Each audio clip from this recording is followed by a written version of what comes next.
शनिवार। अभिजीत घोष ने बड़े संकोचपूर्ण ढंग से अपने श्रोताओं पर निगाह डाली। उसे एक भी सूरत अपनी थ्योरी के प्रति उत्सुकता के भाव न दिखाई दिए। जैसा जोशो खरोश से बाकी वक्ताओं को सुना गया था, वैसा जोशो खरोश उस शाम की सभा में दिखाई नहीं दे रहा था।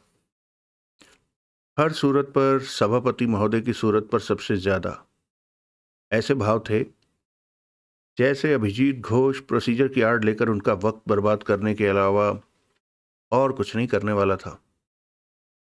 अभिजीत घोष ने बड़े नर्वस भाव से 2-3 बार खंखार कर अपना गला साफ किया और फिर बोलना शुरू किया।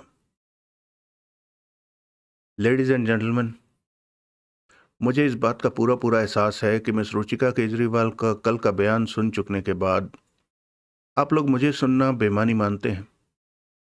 मिस केजरीवाल की शानदार दलीलों को और अकाट्य सबूतों को और निर्णायक नतीजों को सुन चुकने के बाद आपको मेरी बात सुनना अगर वक्त की बर्बादी लगती है तो इसमें आपकी कोई गलती नहीं है। लेकिन मेरी गुजारिश सिर्फ यह है कि ऐसी शानदार दलीलें, अकाट्य सबूत, निर्णायक नतीजे थोड़ी कमी पेशी से हम मिस केजरीवाल से पहले 4 और वक्ताओं की जुबानी भी सुन चुके हैं। इसी बात ने मुझे ये सोचने के लिए मजबूर किया है कि हो सकता है कि पहली 4 थ्योरी की तरह 5वीं थ्योरी भी उतनी मजबूत और सिक्केबंद ना हो जितनी कि वो कल शाम को हर किसी को, मुझे भी, लग रही थी। गौर फरमाइएगा, मैंने कहा है कि ऐसा हो सकता है, मैंने ये नहीं कहा है कि ऐसा ही है। Come to the point mister Ghosh, Agashe बेसब्रेपन से बोला। अभिजीत घोष ने जोर से थूक निकली और बड़े आहत भाव से सभापति की ओर देखा। अगाशे बदले स्वर में बोला, मैं ये कहना चाहता था कि हम बहुत बेकरार हैं आपकी थ्योरी सुनने के लिए। धन्यवाद। इसलिए जरा जल्दी। जी जरूर।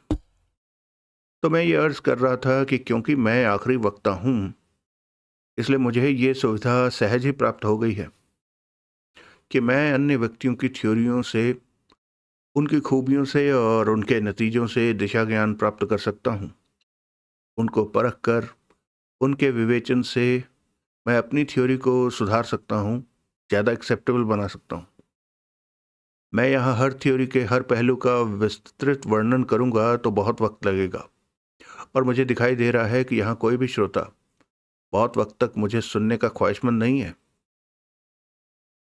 ऐसी कोई बात नहीं, सभापति ने तुरंत प्रतिवाद किया। हो भी तो मुझे कोई एतराज नहीं, कोई शिकायत नहीं।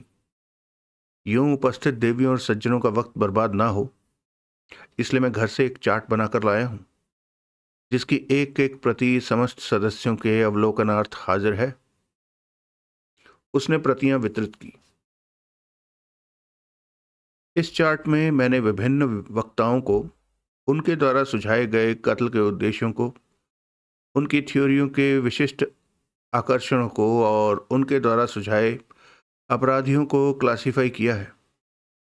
तुलना के लिए चार्ट में मैंने पुलिस को भी एक वक्ता का दर्जा दिया है। इस चार्ट के अवलोकन से आप पाएंगे कि कोई भी वक्ता किसी भी महत्वपूर्ण पॉइंट पर किसी दूसरे वक्ता से सहमत नहीं दिखाई देता और किन्हीं भी 2 वक्ताओं ने किसी एक कॉमन अपराधी का नाम नहीं सुझाया। इसके बावजूद अपनी थ्योरी प्रस्तुत करते वक्त हर वक्ता को यह विश्वास था कि उसी की थ्योरी सही है, उसी का सुझाया हल दुरुस्त है।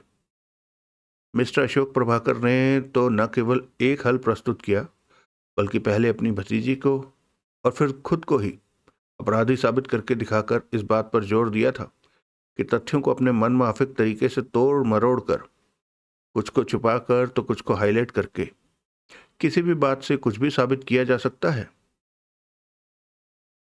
उस क्षण उसे ये देखकर बहुत संतुष्टि हुई कि तमाम मेंबरान बहुत गौर से उसके चार्ट का मुआयना कर रहे थे। चार्ट से आप ये भी पाएंगे, अभिजीत घोष फिर बोला, कि विभिन्न वक्ताओं के केस से 2-4 होने के तरीके से उनके अपने चरित्र की भी झलक मिलती है। मिसाल के तौर पर दासानी साहब वकील हैं, प्रत्यक्ष सबूतों पर जोर देने की उन्हें ट्रेनिंग है, इसलिए उन्होंने सारा जोर लेटर हेड उनका सारा जोर लेटर हेड पर रहा, जिसकी वजह से केवल वही ये बात भांप पाने में कामयाब हो पाए कि लेटर हेड पर से कोई इबारत मिटाकर उस पर दूसरी इबारत टाइप की गई थी। इसी प्रकार मिस रुचिका केजरीवाल ने क्योंकि केस को मनोवैज्ञानिक दृष्टि से परखा, इसलिए उनकी थ्योरी में उनका पूरा जोर अपराधी के चरित्र पर रहा। बाकी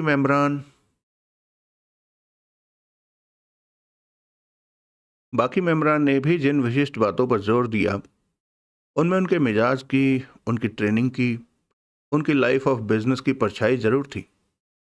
इसी प्रकार हर वक्ता का अपने पसंदीदा मुजरिम के खिलाफ अपना केस खड़ा करने का अंदाज जुदा था।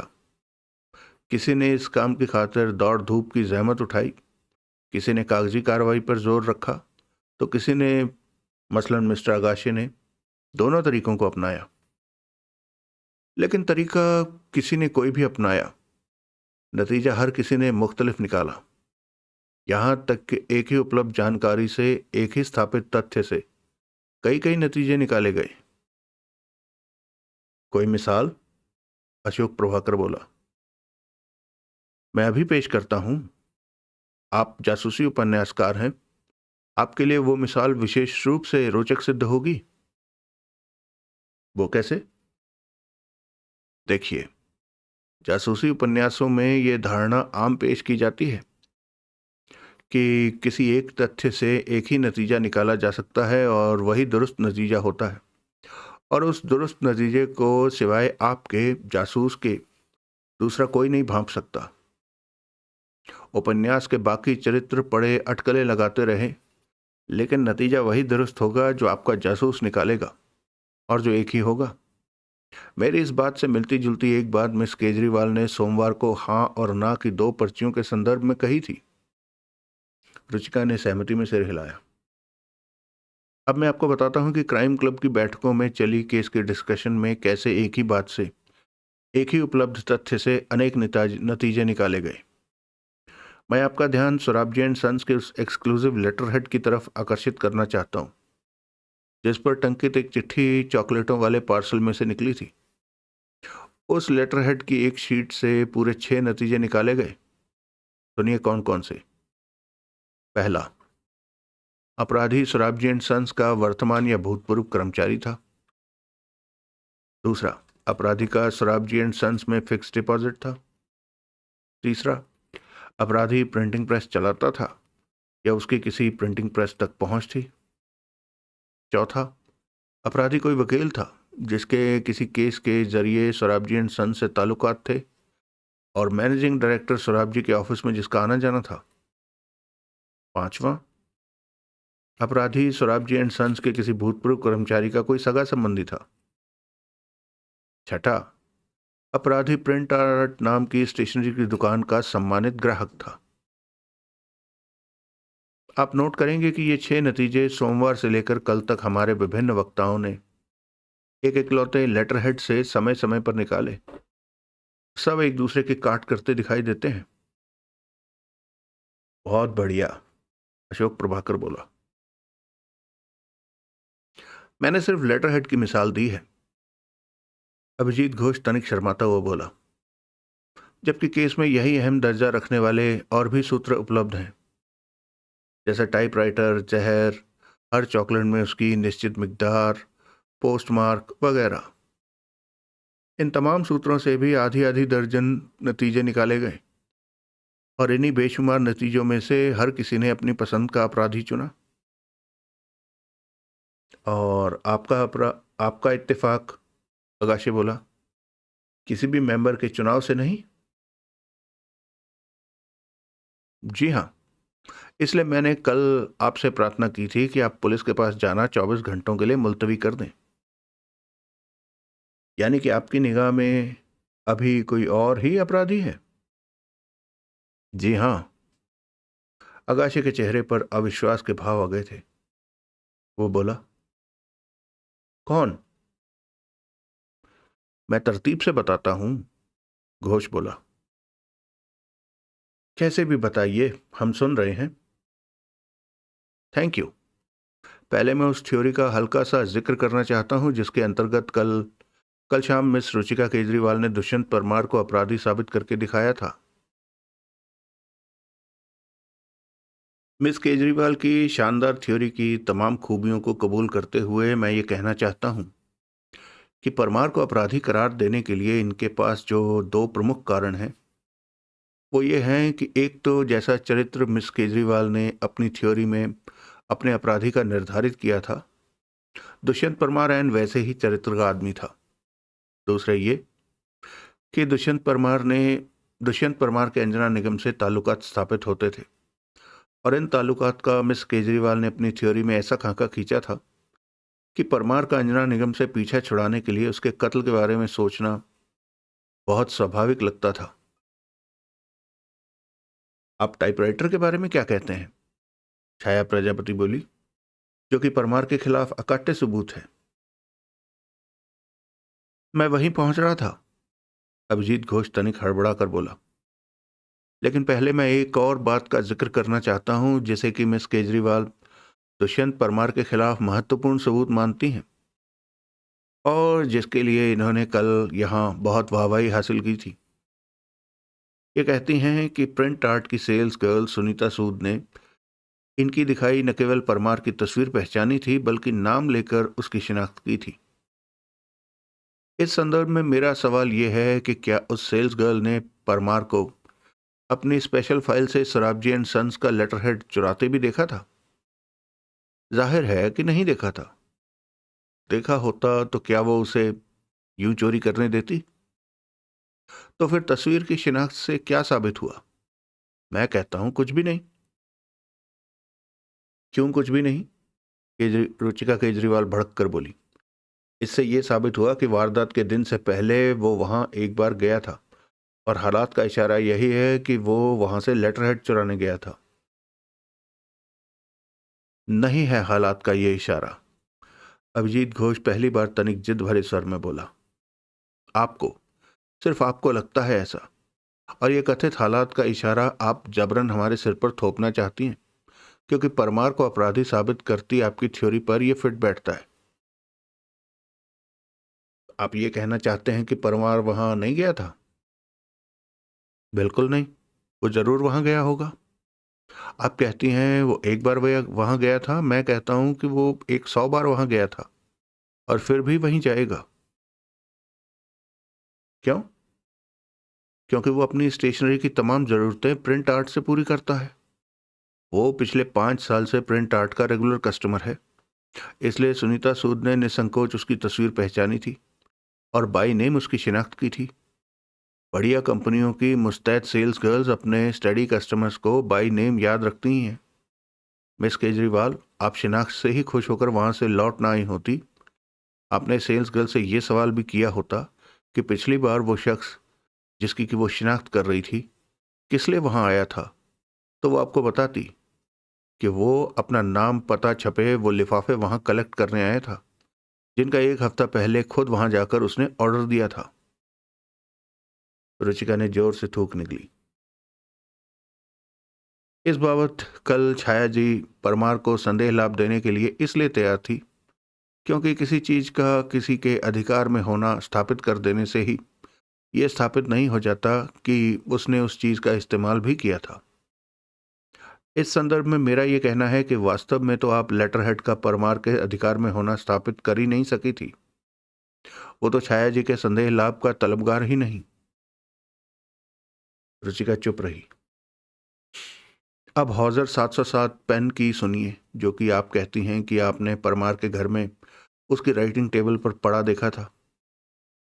इसकी बाबत मैं ये कहना चाहता हूं कि उस पेन को या उसकी स्याही को किसी सबूत का दर्जा देना या उसे अपराधी पर लागू होने वाली किन्हीं शर्तों में शामिल करना ही नादानी है। मैं ये बात कबूल नहीं कर सकता कि रैपर की लिखावट देखकर यह बताया जा सकता हो कि वो कौन सी स्याही से, कौन से पेन से लिखी गई थी। केमिकल एनालिसिस से ये बता पाना शायद मुमकिन हो कि स्याही कौन से रंग की है और उसमें और कौन सा खास द्रव्य शामिल है, लेकिन ऐसे एनालिसिस के लिए सैंपल का प्रचुर मात्रा में होना उपलब्ध होना जरूरी है। रैपर पर लिखे 13 शब्दों को सैंपल की प्रचुर मात्रा का दर्जा नहीं दिया जा सकता। दिया जा भी सकता हो तो वो सैंपल सलामत है। वो रैपर अभी भी सुरक्षित पुलिस के अधिकार में है। उसका पता लिखे टुकड़े को किसी केमिकल में घोलकर एनालिसिस के लिए प्रयुक्त किया गया होता तो पीछे कुछ ना बचा होता। मेरा ये कहना है कि इस बाबत लेखक महोदय ने ये बेपर की उड़ाई है कि रैपर पर पता फलां पेन से या फलां स्याही से लिखा गया था। ऐसा इन्होंने अपनी फर्जी थ्योरी को ज़्यादा ड्रामेटाइज करने के लिए, उसे और विश्वसनीय बनाने के लिए कहा था। इनकी जेब में हॉजर 707 पेन है और ये उसमें हॉजर हाईटेक पॉइंट इंक भरते हैं, तो इन्होंने इन दोनों चीज़ों का नाम ले दिया। इनकी जेब में पार्कर का पेन होता और ये उसमें चल पार्क इंक भरते होते तो ये साबित करके दिखा देते कि रैपर पर पता पार्कर के पेन से उसमें भरी गई चेल पार्क नाम की काले रंग की स्याही से लिखा गया था। क्यों प्रभाकर साहब? अशोक प्रभाकर की आंखें आधी मूंद गई और वो बड़ी धूर्तता से हंसा। अब सभापति अगाशे के चेहरे पर अभिजीत घोष के प्रति पहले जैसी उदासीनता के भाव बाकी नहीं रहे थे। अब वो संभल कर बैठ गया था और बड़े गौर से उसकी जुबान से निकले हर शब्द को सुन रहा था। लेकिन छाया बोली, रुचिका कहती है कि परमार के घर में एक हॉजर 707 पेन मौजूद था। वो या महज इत्तेफाक था? अभिजीत घोष बोला। या क्या? या फिर वो वहां प्लांट किया गया था? क्या?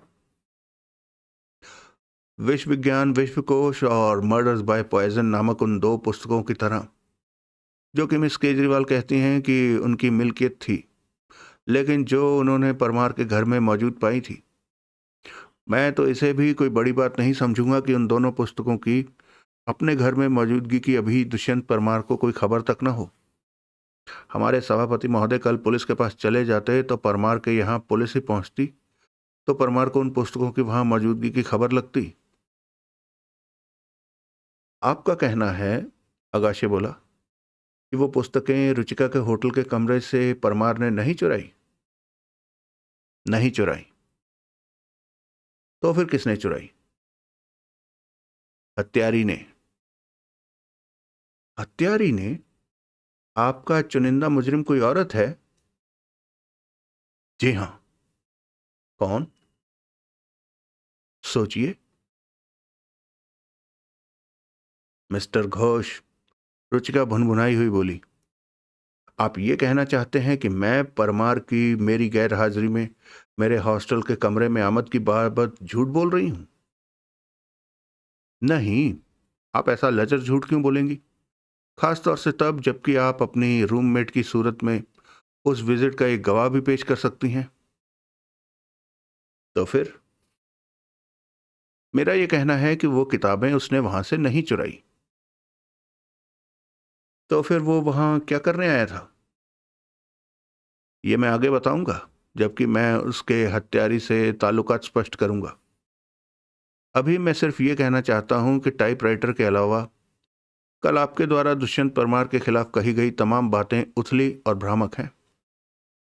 दुष्यंत परमार के खिलाफ आपके केस का मुकम्मल दारोमदार टाइपराइटर पर है, जिसे कि आप ठोस सबूत बताती हैं, बिल्कुल वैसे ही जैसे मिस्टर आगाशे के मुकेश निगम के खिलाफ केस का मुकम्मल दारोमदार शर्त पर था, जो कि ये समझते थे कि शर्त लगी ही नहीं थी।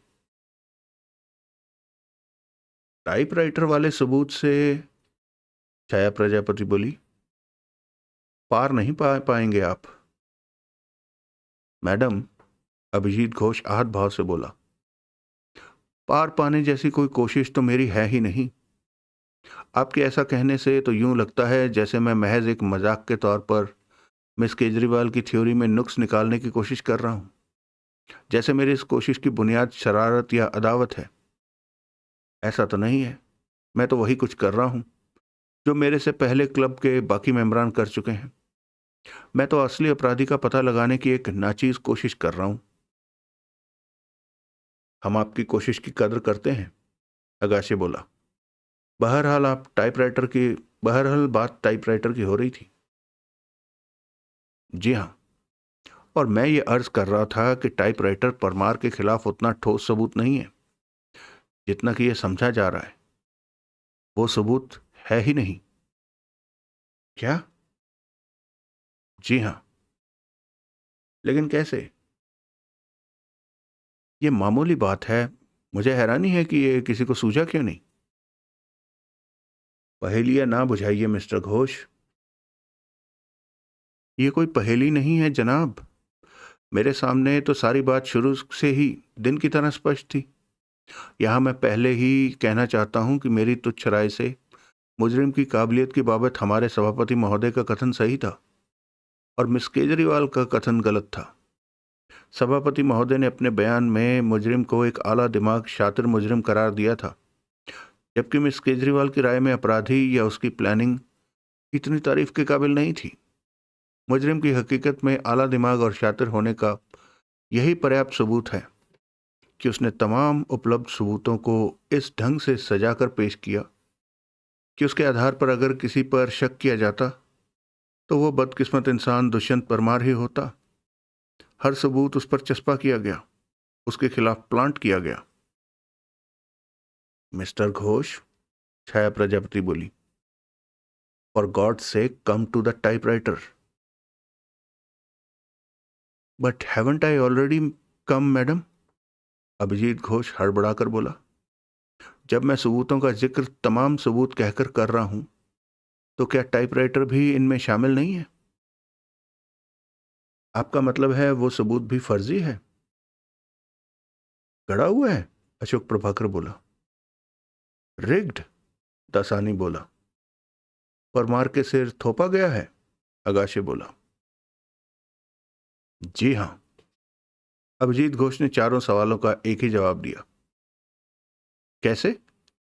अगाशे बोला। बहुत आसान तरीके से, अभिजीत घोष बोला।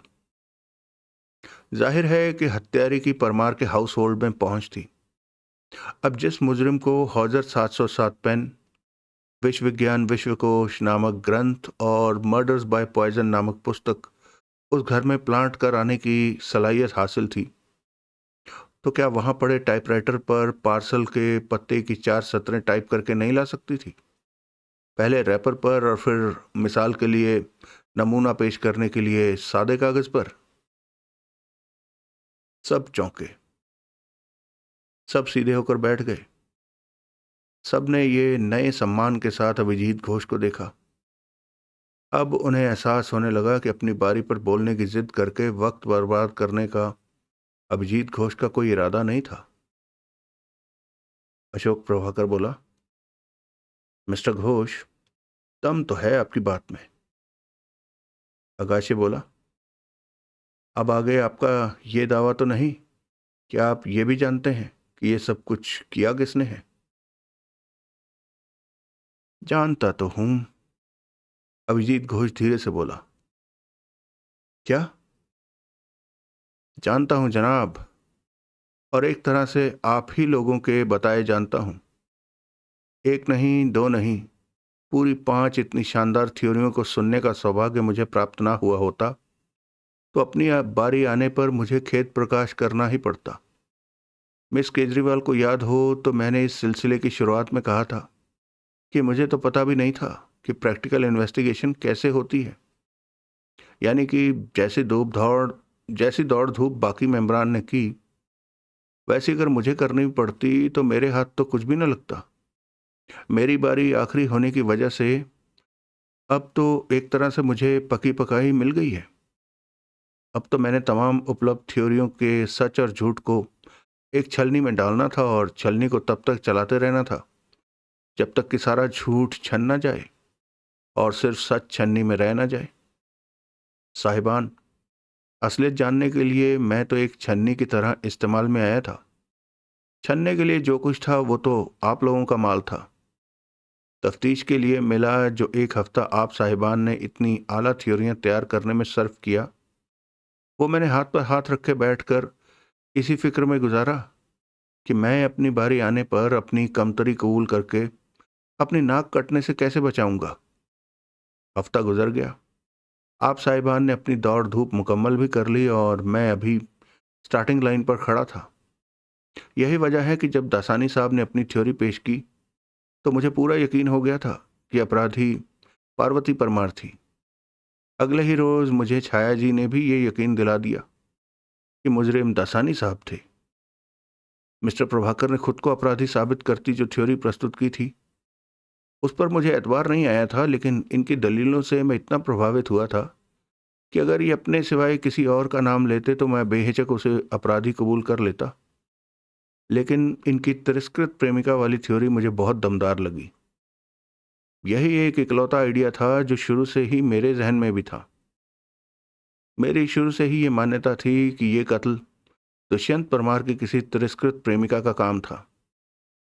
लेकिन उससे अगले रोज जब फिर हमारे सभापति महोदय मिस्टर आगाशे की बारी आई, तो इन्होंने साबित करके दिखाया कि अपराधी कोई तिरस्कृत प्रेमिका नहीं, मुकेश निगम था। और मुझे इनकी थ्योरी विश्वास के काबिल लगने लगी। यानी कि, रुचिका केजरीवाल बोली, सिर्फ मेरी ही थ्योरी आपको विश्वास के काबिल नहीं लगी?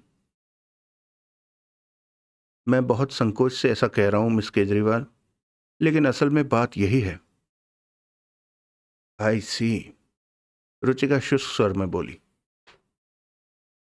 लेकिन गौरतलब, काबिले जिक्र और काबिले तारीफ बात यह है कि कैसे किसी न किसी तरीके से, किसी न किसी रास्ते से हर कोई हकीकत के किसी न किसी पहलू तक पहुंचा। हमारे माननीय वक्ताओं में से हर व्यक्ति, हमारे माननीय वक्ताओं में से हर किसी ने कम से कम एक महत्वपूर्ण तथ्य तक जरूर पहुंचकर दिखाया, कम से कम एक महत्वपूर्ण निष्कर्ष जरूर सही सही निकाला।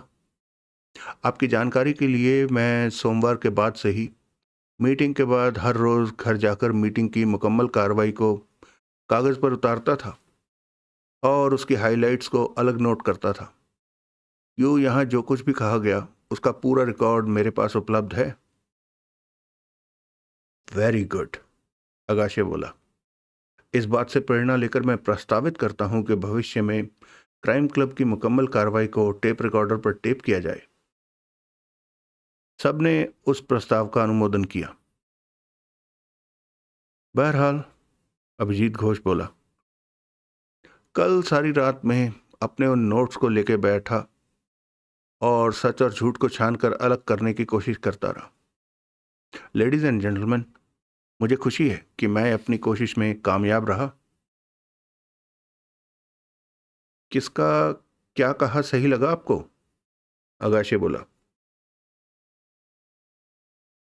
तो सुनिए, दासानी साहब ने यह सर्वाधिक महत्वपूर्ण खोज की थी कि पार्सल के साथ आई चिट्ठी लेटर हेड से एक इबारत मिटाकर उसकी जगह दूसरी इबारत टाइप करके बनाई गई थी। यानी कि उस लेटर हेड की जो खासियत पुलिस को या हम में से किसी को भी नहीं दिखाई दी थी, वो दासानी साहब को दिखाई दी। बात इनकी दुष्यंत परमार के अपनी बीवी से तलाक संबंधी भी महत्वपूर्ण थी, लेकिन उस बात से इन्होंने जो नतीजा निकाला था वो दुरुस्त नहीं था।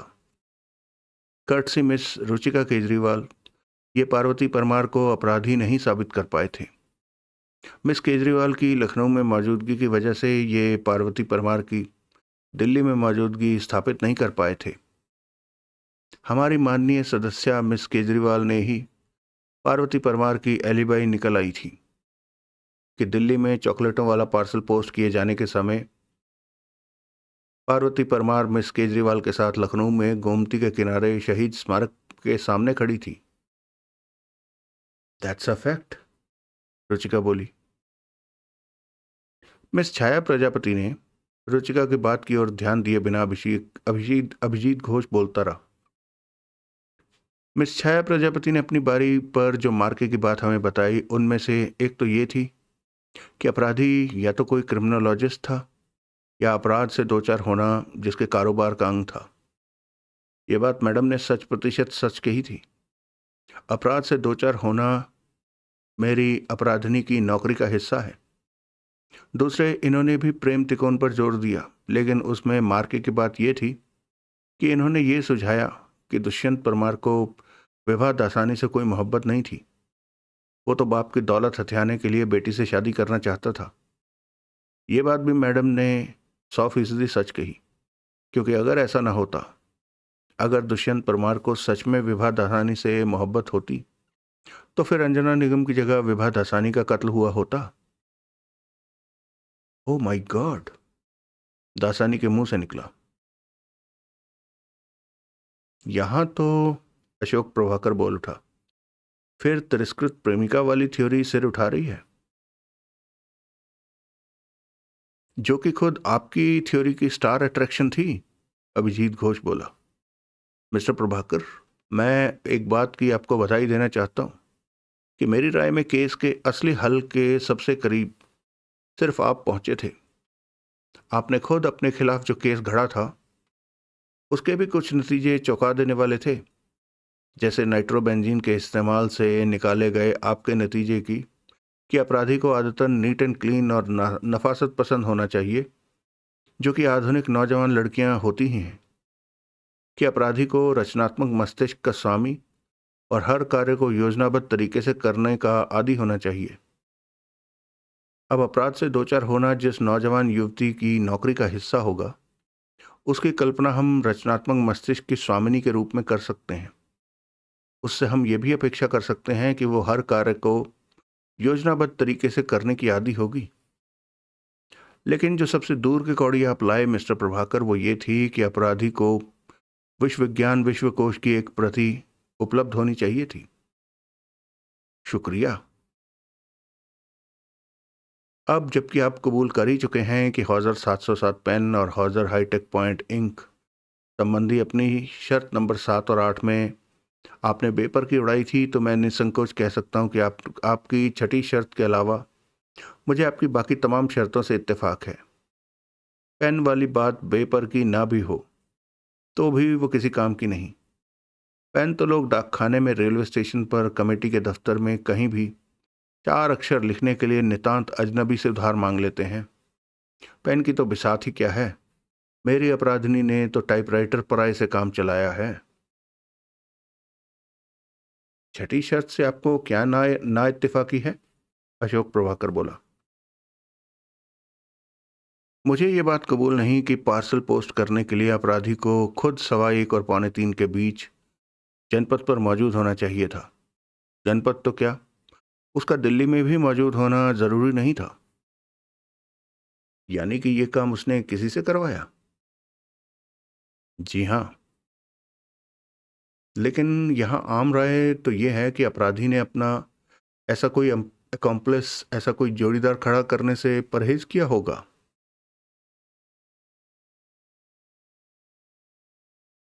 जोड़ीदार ऐसा हो जो बाद में किसी के संपर्क में ना आने वाला हो, जो बाद में दिल्ली से इतना दूर निकल जाने वाला हो कि उसे खुद ये खबर न लगने वाली हो कि उसके द्वारा पोस्ट किए गए पार्सल ने क्या कहर ढाया था। तो ऐसा जोड़ीदार पालने का खतरा अपराधी को कबूल हो सकता है। आई सी। आपकी दूसरी थ्योरी का एक नतीजा तो यूं समझिए कि एन सच के सिरे पर ही आन धमका था। वो नतीजा ये था कि अपराधी कोई स्त्री थी। क्राइम का सारा पैटर्न स्त्री सुलभ था। हत्यारी कोई तिरस्कृत प्रेमिका थी जिसका अपराध शास्त्र में गहरा रुझान था और हत्या का उद्देश्य ईर्ष्या था। यानी कि, अशोक प्रभाकर मंत्रमुग्ध सा बोला, हत्यारी के नाम के अलावा मैंने सब कुछ ठीक कहा? जी हाँ, और इस लिहाज से आप मुबारकबाद के पूरे पूरे हकदार हैं। शुक्रिया शुक्रिया। अब हम अपने सभापति महोदय की थ्योरी पर आते हैं। यानी कि, अगाशे बोला, मेरी थ्योरी की भी कोई बात आपको किसी काबिल लगी? आपने तो जनाब केस के असली हल की मुकम्मल बुनियाद तजवीज़ की। अच्छा। जी हाँ। सबसे करामाती बात तो आपने ही सुझाई थी कि अपराधी की योजना बैकफायर नहीं कर गई थी। वो अपने मिशन में फेल नहीं हुआ था। गलत आदमी नहीं मारा गया था। उसकी योजना 100% कामयाब रही थी। कत्ल उसी का हुआ था जिसका कि वो करना चाहता था। यानी कि आप भी यही समझते हैं कि अपराधी का निशाना अंजना निगम ही थी? जी हाँ, मैं भी यही समझता हूं, लेकिन संशोधन के साथ। ओह, तो दूध में मक्खी यहां भी है? जी। कुछ नहीं। क्या है आपका संशोधन? ये कि अपराधी का निशाना सिर्फ अंजना निगम नहीं, अंजना निगम और दुष्यंत परमार दोनों थे। दोनों? जी हाँ। आप सच के बहुत करीब पहुंच गए थे मिस्टर गाशे। आपसे सिर्फ ये चूक हुई कि आपने ईर्ष्या की मारी पूर्व प्रेमिका की तरफ तवज्जो देने की जगह ईर्ष्या के मारे पति की तरफ पूर्व तवज्जो दी और उसी को खलनायक साबित करने पर पूरा पूरा जोर रखा। आपने एक बार भी बतौर अपराधी ईर्ष्या की मारी पूर्व प्रेमिका की संभावना पर विचार किया होता तो आपने तो केस हल कर भी लिया था। जानकर खुशी हुई। अब मैं मिस रुचिका केजरीवाल की थ्योरी पर आता हूं। क्या फायदा? रुचिका बोली, जबकि आप पहले ही घोषित कर चुके हैं कि सिर्फ मेरी ही थ्योरी आपको विश्वास के काबिल नहीं लगी। लेकिन मेरे ज्ञान चक्षु आप ही के बयान से खुले, बावजूद इसके कि मैं आपकी थ्योरी से आश्वस्त नहीं हो पाया था। सत्य दर्शन मुझे आप ही की बातों से हुआ। अच्छा, ऐसी कौन सी बात कह दी थी मैंने? रुचिका जी, आपने, सिर्फ आपने हमें दुष्यंत परमार और अंजना निगम के अत्यंत गोपनीय अफेयर की खबर की और ये बात यूं समझ लीजिए कि वो चाबी है जिसने कि हमारी मर्डर मिस्ट्री के मुंह पर बंद तमाम दरवाजों के ताले खोल डाले। आप ये कहना चाहते हैं कि ऐसी करामाती चाबी से मैं कोई ताला ना खोल सकी? मैंने इसे जहां भी लगाया गलत लगाया? तकरीबन। I don't agree. मेरा अब भी यही कहना है कि मैंने जो भी नतीजे निकाले हैं ठीक निकाले हैं। आपसे पहले के वक्ताओं में भी आपके पहले से वक्ताओं में से भी हर किसी को यही कहना था। आप मेरी छोड़िए, रुचिका झुंझलाकर बोली। अपनी कहिए, क्या कहना चाहते हैं? मैं ये कहना चाहता हूं कि आपका बतौर पति पत्नी मुकेश निगम और अंजना निगम के संबंधों का विश्लेषण बहुत उम्दा था। अंजना निगम जैसी एक शादीशुदा औरत के अवैध प्रेम संबंधों की भी आपने बहुत खूबसूरत व्याख्या अपने श्रोताओं के लिए की थी। अभी भी आप मेरी ही बात कर रहे हैं? अपनी बात तक पहुंचने के लिए आपकी बात का हवाला जरूरी है मैडम। ठीक है, मैं सुन रही हूं। आपने एकदम ठीक कहा था कि कत्ल की बुनियाद अंजना निगम का दुष्यंत परमार से लव अफेयर नहीं था, बल्कि अंजना निगम का अपना खुद का बड़ा पेचीदा कैरेक्टर था। अपने उस कैरेक्टर की वजह से ही उसने अपनी मौत को न्योता दिया था। उस अवैध प्रेम संबंध के संदर्भ में आपने न केवल अंजना निगम के कैरेक्टर को ठीक समझा था, बल्कि उसकी परमार को हमेशा के लिए अपना बना लेने की आंतरिक इच्छा को भी ठीक पहचाना था। लेकिन आपका ये ख्याल सर्वदा भ्रांतिपूर्ण है कि परमार को अंजना निगम से उम्र भर के लिए बंधना नामंजूर था और वो उस घड़ी को कोसता था जबकि उसने अंजना जैसी औरत को अपने आप पर इतना ज़्यादा हावी होने दिया था। ऐसा बिल्कुल नहीं था। हकीकत यह है कि परमार अंजना निगम पर दिलो जान से फिदा था। उतनी अंजना उसकी दीवानी नहीं थी जितना कि वो अंजना का दीवाना था। और लेडीज एंड जेंटलमैन, यही इस ट्रेजेडी का निर्णायक पहलू था। कोई कुछ न बोला, लेकिन इतना अब साफ दिखाई दे रहा था कि अब हर कोई अभिजीत घोष की हर धारणा को, हर तर्क को बहुत गंभीरता से ले रहा था।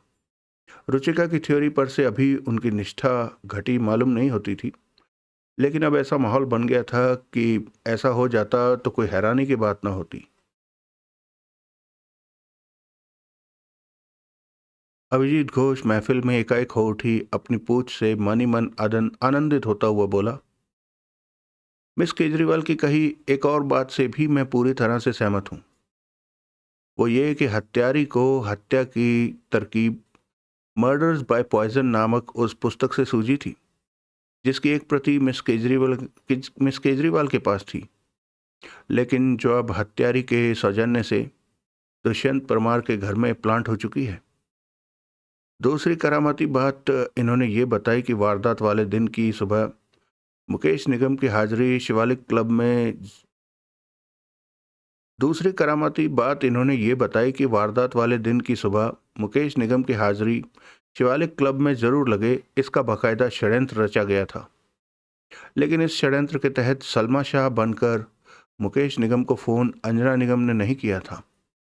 ना ही मुकेश निगम को शिवालिक क्लब में हाजिरी के पीछे अपराधी की ये मंशा थी कि वो दुष्यंत परमार के नाम डाक से वहां पहुंचा जहर भरी चॉकलेटों का पार्सल परमार से हथियाए।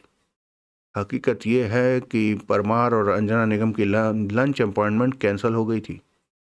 इस बात की अपराधी को कोई खबर नहीं थी। असल में मुकेश निगम की शिवालिक क्लब में हाजिरी का इंतजाम इसलिए और सिर्फ इसलिए किया गया था ताकि इस बात का कोई जिम्मेदार गवाह बन सके कि दुष्यंत परमार ने डाक से आया चॉकलेटों वाला पार्सल रिसीव किया था।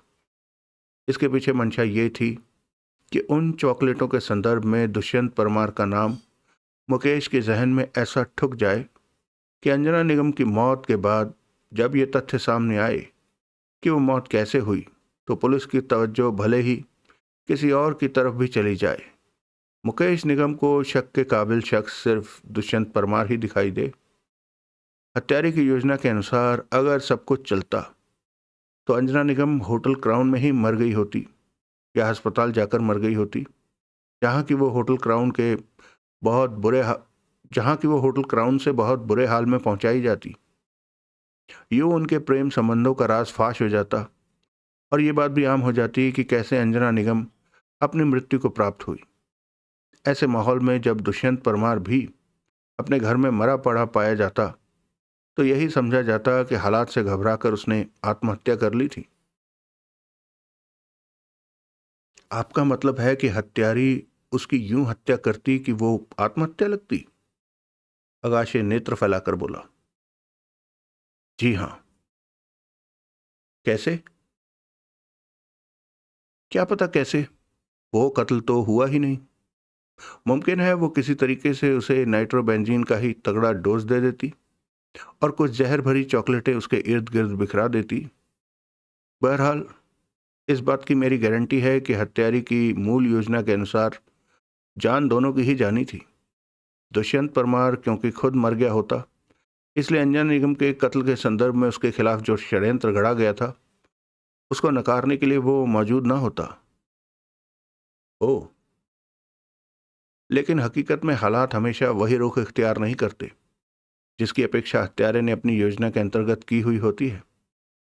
अब यही देखिए कितनी गड़बड़ें हुई। चॉकलेटें अंजना तक पहुंची तो सही, लेकिन वैसे न पहुंची जैसे पहुंचने की हत्यारे ने अपेक्षा की थी। उसे ये न खबर लग सकी कि परमार और अंजना की लंच की अपॉइंटमेंट कैंसिल हो गई थी। यूं अंजना की मौत से वो स्कैंडल न सिर उठा सका जिसकी वजह से दुष्यंत परमार ने आत्महत्या यूं अंजना की मौत से वो स्कैंडल न सिर उठा सका जिसकी वजह से दुष्यंत परमार की आत्महत्या न्यायोचित लगती। और तो और शर्त वाली अतिरिक्त बात बीच में ना आ गई होती तो चॉकलेटें तो अंजना निगम तक पहुंच ही ना होती। लेडीज एंड जेंटलमैन, कल मिस केजरीवाल ने कहा था कि अपराधी का ज़्यादा साथ उसके आला दिमाग ने नहीं, उसकी आला किस्मत ने दिया था। मैं ये कहना चाहता हूँ कि हालात ने असल में जो रुख इख्तियार किया उनसे एन इससे उलट नतीजा निकलता है। वो नतीजा ये है कि किस्मत ने ही हत्यारी का साथ नहीं दिया, वरना अपने दिमाग को तो उसने इनाम के काबिल साबित करके दिखाया था। आप मेरी बात से सहमत हैं मिस केजरीवाल? रुचिका तनिक हड़बड़ाई, फिर उसने बड़े अनमने भाव से सहमति में सिर हिलाया। अब मैं आपका ध्यान, अभिजीत घोष बोला, एक ऐसे सवाल की ओर आकर्षित करना चाहता हूं जो किसी के जहन में नहीं उठा, सिवाय, उसने आगाशे की तरफ देखा, हमारे सभापति महोदय के। कौन सा सवाल? तत्काल आगाशे उत्सुक भाव में बोला। चॉकलेटों का पार्सल दुष्यंत परमार के घर के पते पर क्यों नहीं भेजा गया? वो उसके पास क्लब के पते पर क्यों भेजा गया? क्योंकि, आगाशे बोला, वो पहली डाक से डिलीवर होने वाला था और पहली डिलीवरी के वक्त के आसपास परमार की क्लब में मौजूदगी की गारंटी होती थी। जी हाँ, ये आपका जवाब था। आप इससे सहमत नहीं हैं? मैं पूरी तरह से सहमत हूं, लेकिन ये जवाब मुकम्मल जवाब नहीं है। दो और वजूहात का इजाफा इसमें होगा तो ये मुकम्मल जवाब बनेगा। और वो दो वजूहात कौन सी हैं? मिस केजरीवाल, आप बताइए। आप ही बताइए, रुचिका बोली। पता नहीं क्यों एकाएक उसके स्वर में चैलेंज का पुट आ गया था। सुनिए, अभिजीत घोष बड़े इत्मीनान से बोला। एक तो इसलिए क्योंकि अगर पार्सल परमार के घर के पते पर आता तो उसमें कम्प्लीमेंट्री चॉकलेटों की मौजूदगी का वहां कोई गवाह न होता, जबकि ऐसा एक गवाह क्लब में मुकेश निगम की सूरत में बड़ी मेहनत से, बड़ी चालाकी से स्थापित किया गया था। दूसरे, पार्सल क्लब के पते पर इसलिए भेजा गया था ताकि जब दुष्यंत परमार अपनी लंच की अपॉइंटमेंट के लिए होटल क्राउन को रवाना होता तो चॉकलेटों को वो अपने साथ लेकर जाता। घर पर तो वो पार्सल पीछे ही छूट सकता था। हत्यारी ने परमार की क्लब में हाजिरी को खूब स्टडी किया हुआ था, इसलिए वो जानती थी कि क्लब से निकलने के बाद होटल क्राउन के अलावा कहीं और जाने का वक्त उसके पास उपलब्ध नहीं था, और यूं पार्सल का होटल क्राउन उसके साथ जाना निश्चिंत था। लेकिन छाया प्रजापति बोली, पार्सल तो उसने मुकेश निगम को दे दिया था। इसलिए दे दिया था क्योंकि लंच अपॉइंटमेंट कैंसिल हो गई थी और अब परमार के लिए उन चॉकलेटों का कोई इस्तेमाल नहीं रहा था। खुद तो वो चॉकलेटें खाता नहीं था। लंच अपॉइंटमेंट कैंसिल ना हुई होती तो अपनी प्रेमिका को भेंट स्वरूप देने के लिए वो उसे बेहतरीन तोहफा लगता। यहाँ ये बात गौरतलब है कि सीधे नहीं तो मुकेश निगम के जरिए सही चॉकलेटों का तोहफा पहुंचा, फिर भी उसकी प्रेमिका के पास ही। उसके वो पार्सल मुकेश निगम को बेहिचक सौंप देने की यह भी एक वजह हो सकती है। ओह, अगाशे के मुंह से निकला। कहते हैं कि अपराधी कितना भी चालाक क्यों ना हो, कहीं ना कोई ऐसी चूक उससे हो ही जाती है जो कि अंत में उसके पतन का कारण बनती है। यहाँ हमारी अपराधिनी से यही एक चूक हुई कि उसने ये ना सोचा कि लंच अपॉइंटमेंट कैंसिल भी हो सकती थी। लेडीज एंड जेंटलमैन, यही एक बात आखिरकार उसका वाटरलू बनी। अभी कहाँ बनी, अगाशे बोला। बन ही गई जनाब, अभिजीत घोष तनिक नाटकीय स्वर में बोला। है कौन वो मिस्टर घोष? छाया प्रजापति यूं बोली जैसे सस्पेंस से मरी जा रही हो। अभिजीत घोष मुस्कुराया। मैडम, जब हर किसी ने अपने अपराधी का नाम आखिर में बताया है तो मुझे क्यों आप अपराधी का नाम इस ड्रामेटिक स्टाइल से बताने से मरहूम करना चाहती हैं? यानी कि अभी आपने और भी बहुत कुछ कहना है? बहुत कुछ तो नहीं, बहुत कुछ तो मैं कह चुका हूं।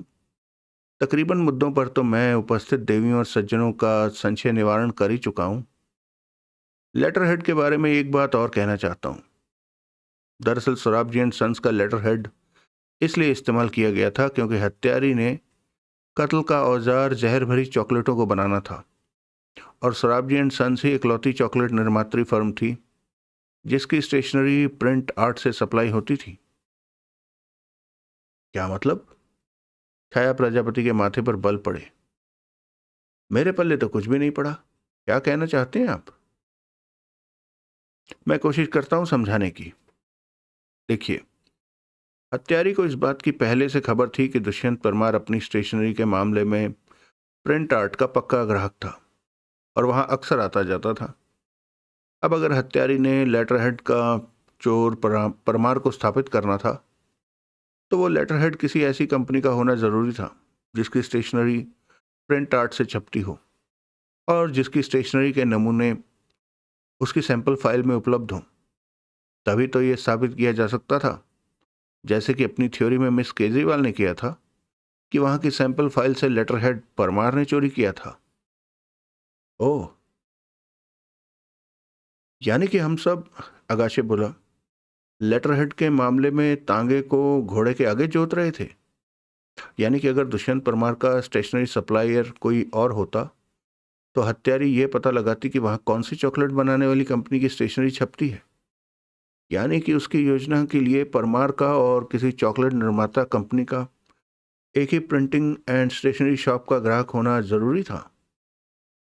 जी हाँ।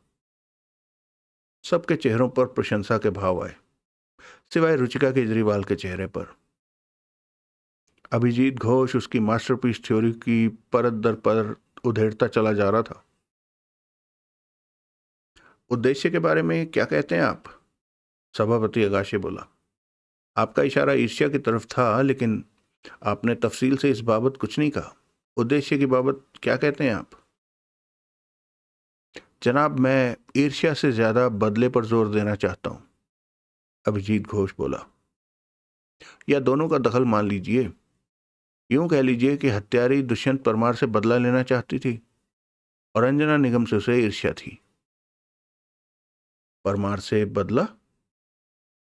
जी हाँ, ये बड़ा नाजुक, बड़ा गोपनीय मसला है।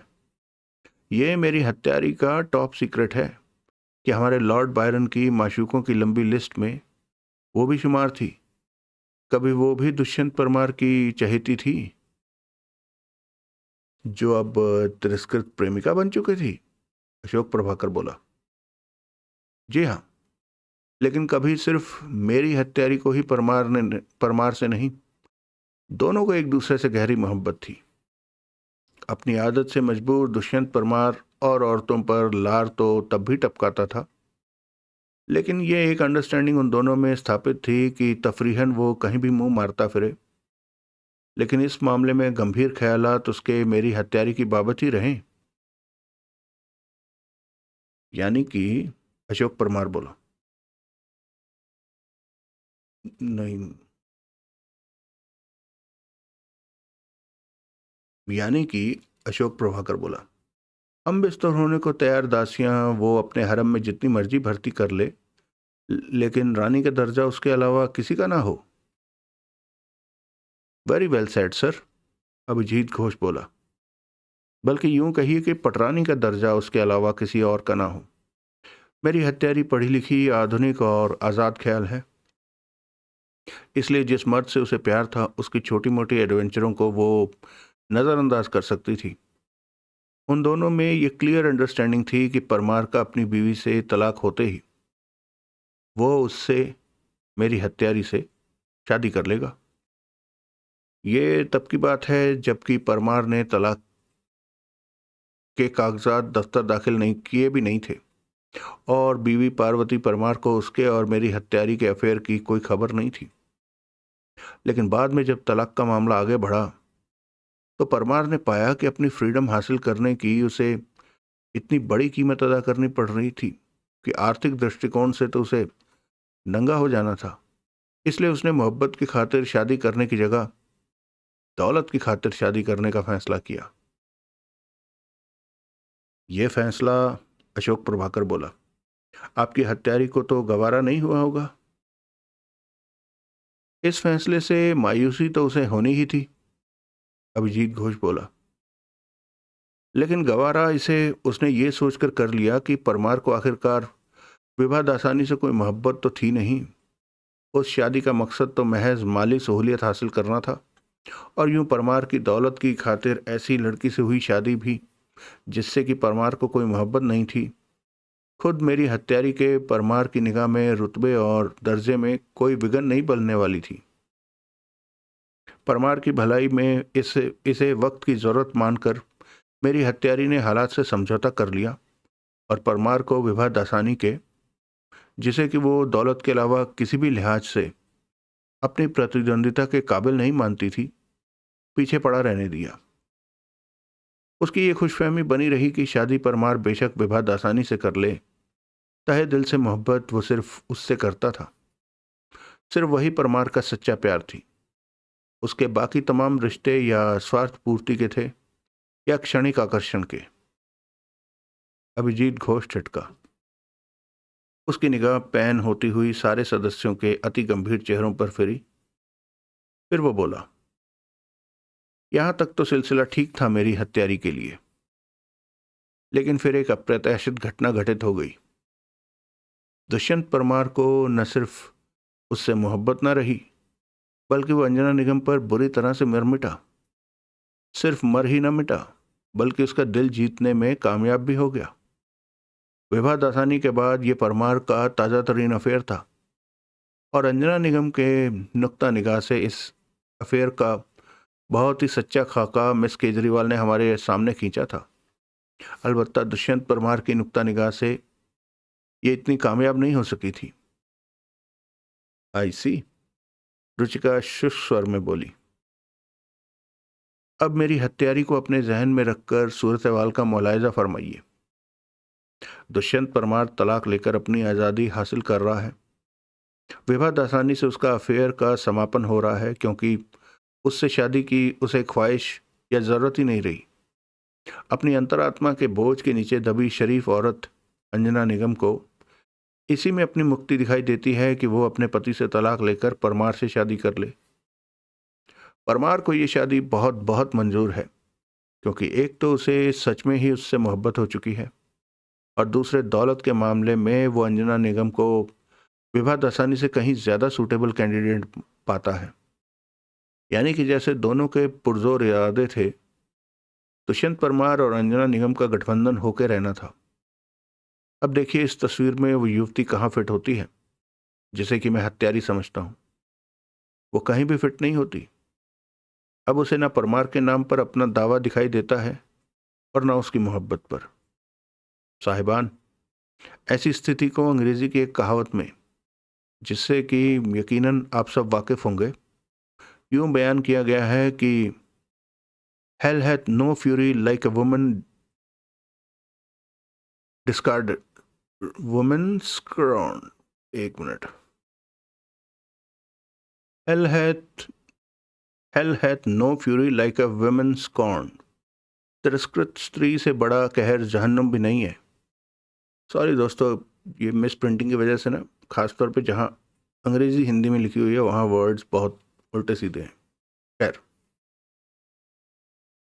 मिस्टर घोष उसके आगे कुछ कह पाने से पहले ही रुचिका केजरीवाल तीखे स्वर में बोली, कुछ साबित भी कर सकते हैं आप? अभिजीत घोष तनिक सकपकाए स्वर में बोला, ख्याल तो है, मुझे तो उम्मीद नहीं, लेकिन कैसे कुछ साबित कर पाएंगे आप?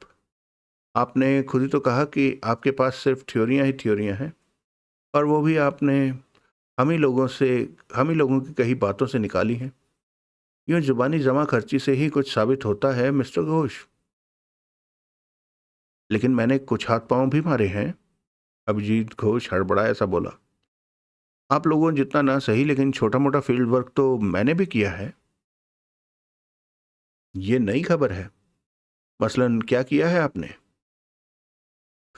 मसलन मैंने बड़ी मेहनत से दुष्यंत परमार का परिचय हासिल किया था और उससे एक बैठक का मौका पैदा किया। आज दिन में मैं परमार से मिला था और वार्तालाप के दौरान मैं उससे कुछ ऐसी बातें कबूलवाने में कामयाब हो गया था जिनके बिना पर मेरे जहन में हत्यारी का अक्स साफ साफ उतर आया था। अनजाने में उसने कुछ ऐसी बातें भी कहीं जो बकवास ही की होगी उस बेहुदा आदमी ने। रुचिका नाक चढ़ाकर बोली, इसलिए वो किस्सा बंद करो। आप सुनना नहीं चाहती कि उसने क्या कहा? अभिजीत घोष तनिक हतप्रभ स्वर में बोला, मैं क्या, कोई भी नहीं सुनना चाहता होगा उस बेहुदा आदमी की बेहुदा बकवास। आप ये भी नहीं सुनना चाहती कि उसने आपके हॉस्टल के कमरे में अपनी विजिट की बाबत क्या कहा, जिसमें कि आप कहती हैं कि वो आपकी 2 किताबें चुरा कर ले गया था? क्या कहता है वो? वो कहता है कि वहां वो आपके आमंत्रण पर गया था। वो कहता है कि आप उसे वहां बुलाकर खुद गायब हो गई थी। फिर इंतजार से तंग आकर वो आपसे बिना मिले वहां से लौट आया था। वो तो ऐसा कहेगा ही। ये नहीं कहेगा तो क्या साफ साफ ये कह देगा कि वो यहां मेरी किताबें चुराने आया था? मैडम, वो किताबें किताबों की दुकान पर भी उपलब्ध होती हैं। उसे नहीं मालूम होगी ये बात, या फिर उसके मेरे हॉस्टल के कमरे में आने की कोई और वजह होगी जो कि उसने आपसे छिपा कर रखी। बहरहाल मैंने उसे अपने यहाँ इनवाइट नहीं किया था, लेकिन वो कहता है कि नॉनसेंस, आप कुछ साबित नहीं कर सकते। अभिजीत घोष हक्का बक्का से उसका मुंह देखने लगा। सभापति अगाशे जल्दी से बोला, मेरी राय में सबूत का मुद्दा हमें थोड़ी देर के लिए मुलतवी कर देना चाहिए और पहले मिस्टर घोष को जो कुछ वो कहना चाहते हैं, जैसे वो कहना चाहते हैं, कह लेने देना चाहिए। तो मिस्टर घोष, आप कह रहे थे कि हालात ऐसे बन गए थे कि दुष्यंत परमार और अंजना निगम में शादी अवश्यंभावी हो गई थी। जी हाँ, अभिजीत घोष फिर से हिम्मत करके बोला। इसी स्टेज पर मेरी हत्यारी ने हत्या का निर्णय लिया और उसकी बहुत चतुराईपूर्ण योजना बनाई। वो योजना क्या थी, ये मैं बता ही चुका हूँ। क्योंकि वो दुष्यंत परमार की प्रेमिका रह चुकी थी, इसलिए उसके घर में वो बिना रोक टोक आ जा सकती थी। इसी सुविधा का फायदा उसने परमार की गैर हाजिरी में उसके टाइपराइटर पर पता टाइप करके उठाया। उसी ने वहाँ हौजर 707 पेन और मिस केजरीवाल की मिल्कियत 2 किताबें प्लांट की।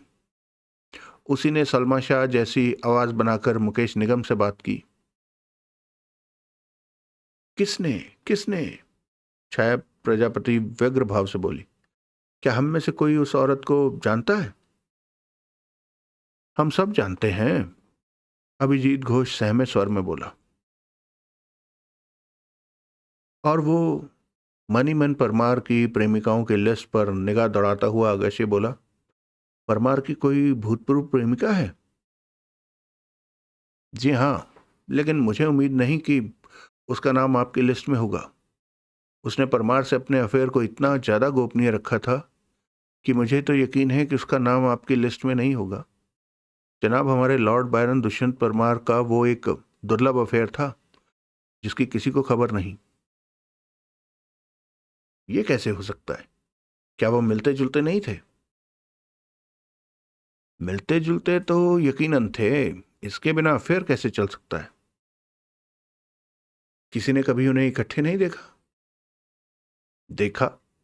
एक वक्त ऐसा ऐसा था जब वो अक्सर इकट्ठे देखे जाते थे, लेकिन तब हत्यारी ने यह जाहिर किया कि वो मुलाकातें प्यार की नहीं, बल्कि उनका कोई और ही मकसद था। वो मकसद पूरा हो जाने के बाद उसने ये जाहिर किया कि दोनों में तकरार हो गई थी और वो सिलसिला वहीं ठप हो गया था। लेकिन असल में तब उसने अपने प्रेमी से पूरी गोपनीयता के साथ मिलने का फैसला कर लिया था। वो बाद में भी मुतवातर मिलते रहे। पहले वाली मुलाकातों की बाबत हत्यारी सबको ये यकीन दिलाने में कामयाब हो गई कि वो मुलाकातें उसकी नौकरी का हिस्सा थी और जाती तौर पर उसका परमार से कुछ लेना देना नहीं था। नौकरी का हिस्सा? दासानी मंत्रमुग्ध सा होंठों में बुदबुदाया। जी हाँ, वो हत्यारी कोई मामूली हस्ती नहीं, बहुत पहुंची हुई चीज है। लेकिन वो अपनी मूल योजना से भटकने की भूल कर बैठी। उसका हर कदम उसकी मूल योजना के अनुसार ही उठा होता तो मुझे हकीकत की भनक तक न लग पाती। क्या भूल की उसने? आगाशे बोला। उसने अपना अपराध दूसरे के सिर थोपने की कोशिश की। उसे ऐसा नहीं करना चाहिए था। जैसे काबिल तारीफ कदम उसने बाकी उठाए थे, उनके मुकाबले में उसके इस कदम को माकूल नहीं कहा जा सकता। उसकी मूल योजना फेल हो गई थी। वो अपने मिशन में आधी कामयाबी ही हासिल कर सकी थी। उसकी ईर्ष्या का लक्ष्य तो परलोक सिधार गया था, लेकिन अपने बदले के लक्ष्य को वो उसी अंजाम तक नहीं पहुंचा सकी थी। चाहिए तो ये था कि इन हालातों में समझौता करके वो खामोश बैठ जाती, लेकिन वो खामोश न बैठ सकी। उसके तिरस्कार ने कहर बरपाने की ख्वाहिशमंद उस औरत को खामोश न बैठने दिया। उसने फिर कोशिश की। इस बार इस बार उसने प्रेमिका के कत्ल का इल्जाम प्रेमी के सिर थोपने का ताना बाना बुना। साहिबान, मैंने और कुछ नहीं कहना। और वो नर्वस भाव से अपने चेहरे पर चुहचुहा आई पसीने की बूंदों को पोंछने लगा। सभा में एक बोझिल सा सन्नाटा छा गया। एलिबाई के बारे में तो कहना होगा, फिर रुचिका धीरे से बोली, हाँ। अभिजीत घोष उससे परे देखता हुआ बोला, ये एक बात मैं भूल गया था। एलिबाई के बारे में पहले मैं एक जनरल बात कहना चाहता हूँ। एलिबाई दो तरफा काम करने वाली आइटम होती है। जब ए बी की एलिबाई बनता है तो बी ए की एलिबाई अपने आप बन जाता है।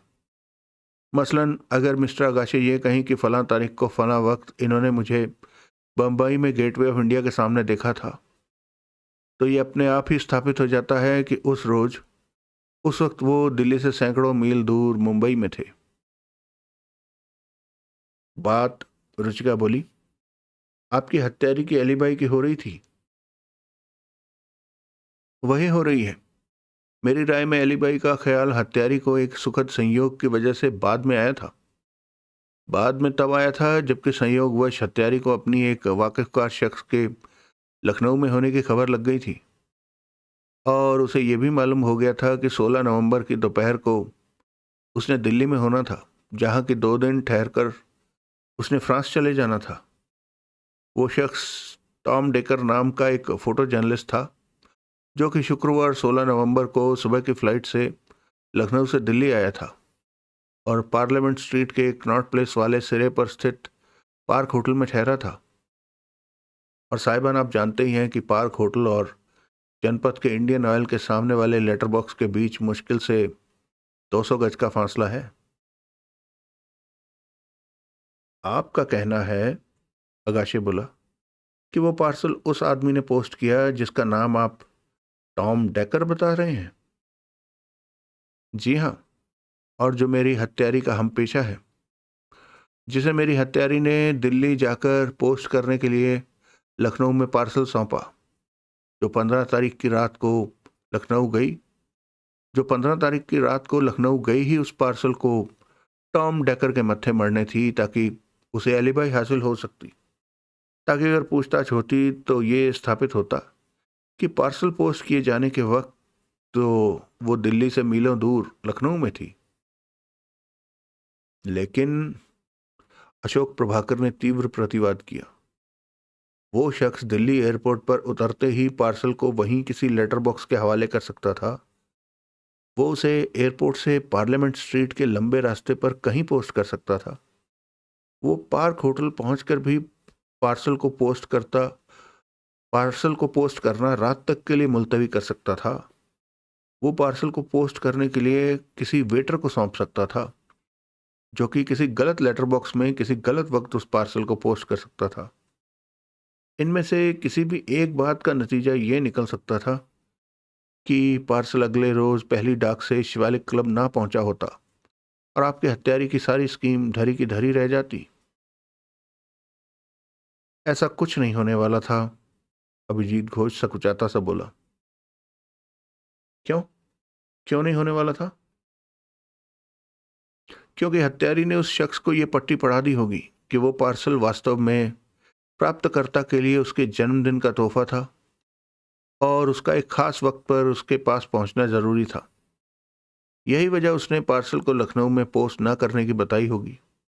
उसने इस शख्स को बड़ी तफसील से यह समझाया होगा कि पार्सल तभी पूर्व निर्धारित समय पर अपने गंतव्य स्थान पर पहुंच सकता था जबकि वह फलां वक्त के दौरान फलां लेटर बॉक्स के हवाले किया जाता। सब गैस वर्क है, रुचिका बोली। सब तो नहीं, उससे निगाह मिलाने से परहेज करता हुआ अभिजीत घोष दबे स्वर में बोला, क्योंकि मैंने पार्क होटल से मिस्टर टॉम डेकर की संबंधित तारीख की रजिस्ट्रेशन चेक की है। मैंने फ़ोन पर उनसे पेरिस में बात की।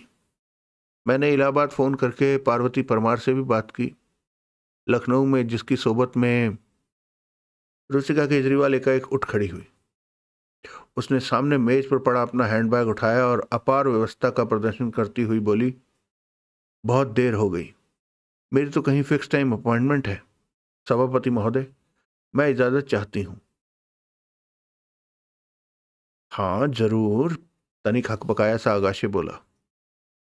रुचिका केजरीवाल ने बाहर की ओर कदम उठाया। आप जा रही हैं?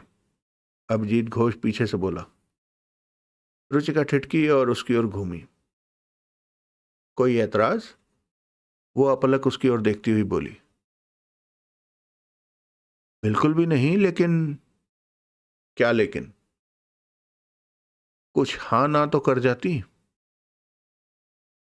वो मेरे पीछे तुम ही करना, क्योंकि तुम्हारा बाकी का बयान सुनने के लिए मैं रुक नहीं सकती। लेकिन जाने से पहले एक बार फिर भी कहती हूं। क्या? कुछ साबित नहीं कर सकोगे? और वो एड़ियां ठकठकाती हुई वहां से कूच कर गई। ठीक कहा मैडम ने। अभिजीत घोष असहाय भाव से गर्दन हिलाता हुआ बोला। वाकई मैं कुछ साबित नहीं कर सकता, लेकिन मुझे पूरा विश्वास है कि मैंने जो कुछ कहा 100% सही कहा। मैडम ने माना हो या ना माना हो, लेकिन मैंने जो कहा बिल्कुल ठीक कहा। कहीं तुम छाया प्रजापति के नेत्र फैल गए। तुम ये तो नहीं कहना चाहते कि यही। अब मैं क्या कहूं? लेकिन ये आप मंगलवार का एक वाकया याद कीजिए, जबकि आपने दासानी साहब को अपराधी साबित करके दिखाया था। तब रुचिका ने ही इस बात को सबसे ज्यादा एडवोकेट किया था कि पुलिस को आपकी थ्योरी की भनक भी नहीं लगने दी जानी चाहिए थी। हमें दासानी साहब को कवर करना चाहिए था और बात को वहीं खत्म कर देना चाहिए था।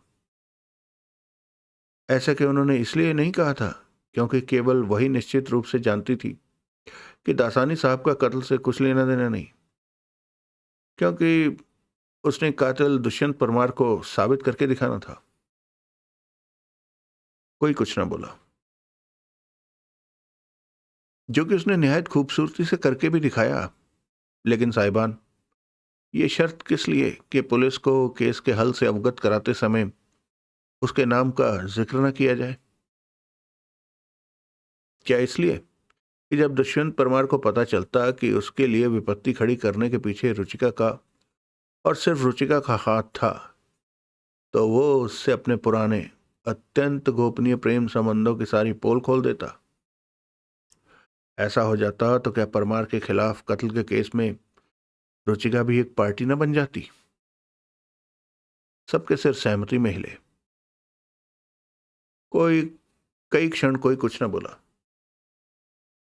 आखिरकार दासानी ने चुप्पी भंग की। तो वो मंत्रमुग्ध स्वर में बोला। अपराध विज्ञान का एक निष्ठावान अनुयायी हमारे बीच में ही मौजूद था। तभी आप ये कह रहे थे, अशोक प्रभाकर बोला, कि हत्यारे को हम सब जानते थे। इतना ज्यादा जानते थे? तब ये किसने सोचा था? छाया प्रजापति बोली। अब सवाल ये पैदा होता है कि हम क्या करें? सभापति विवेक अगाशी असहाय भाव से बोला। किसी के पास भी उस सवाल का उत्तर नहीं था। समाप्त।